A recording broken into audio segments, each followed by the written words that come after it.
น้องเอ้ยเกี่ยวเลยเพราะว่ากวนมีเหมือนใส่น้องในแลถึงดีน้องตัดขัดสายเส้นตั้งหักเขากว่าก็ลองโหใส่ปีอันได้รู้แล้วกว่านั้นเดย้อน10ครับสัตว์มา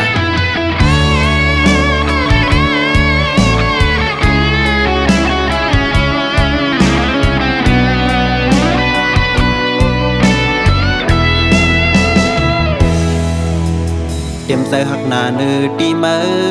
น้องอ่อนนุ่ยหาเส้นตั้งตาตีให้ลืมใจตัวหันหูก็หูอยู่ว่าได้มีวันไหนมาดึงหังวันหนึ่งลอมสิขัดใส่ตัวเยามันลืมแล้วปองใส่สายหน้าก็หักไว้สั่งว่าเลยเกิดเป็นสัตว์กลมาในภายกองใครทมยาอยู่ลองตั้งกัดเย็นโตโซมังปองเวสั่งเลยทบมันมาก็ซ้ำดีสั่งเหตุคืออันเลยเล่นดูเจอขึ้นสีจอมหักสู่มาสั่งหันผิดก็วางความปัน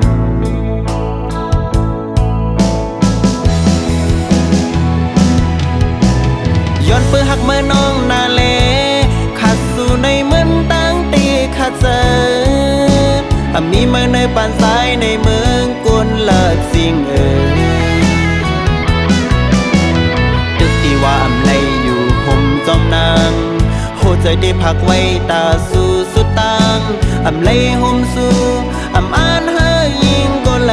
ยแค่สมว่าปีเลยไม่ตันเลยยองตายกบย้อนหางน้องกว่าก่อตั้งอันน้องให้ปอมวนซื้อนั้นลาดออกมาเลย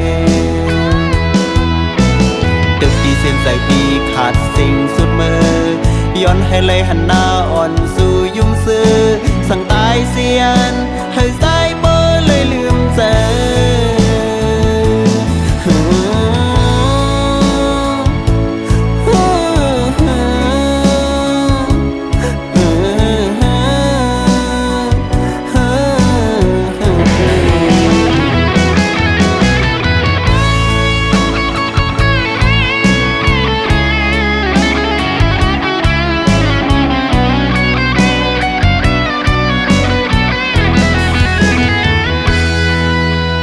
ย้อนสู่ไว้อยู่ปุ่นเฮา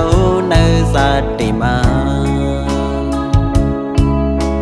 ให้เลยเมื่อเกิดเป็นสัตว์ที่มีเงินใหญ่นำให้โซปานอนสู่เลยเฮาเลยหักกันมือโตสู่เฮาสู่ให้เดียมโดนกูลองตั้งมุงมองแก้กลางหาอย่าให้ทบลองตั้งไม่ใส่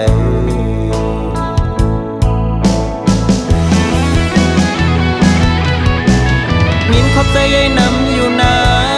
ตาปุ่นอันลองห้างมีต่อกัน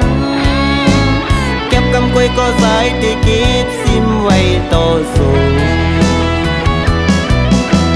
เจ็มเอาเมตตาน้องอ่อนยินสุมาเลยสมซื้อถึงกาขันเป็นก้นหาสิปันใส่เซิงปันตั้งหูคงกลางในสามว่าปีเลยไม่ตันเลยยองตายกบย้อนหางน้องกว่าก่อตั้งอันน้องให้บ่มวนซื้อนั้นลาดออกมาเลยตึกที่เส้นใจปีขาดสิ่งสุดมือย้อนให้เลยหันหน้าอ่อนสู่ยุ่งซื้อสั่งตายเสียน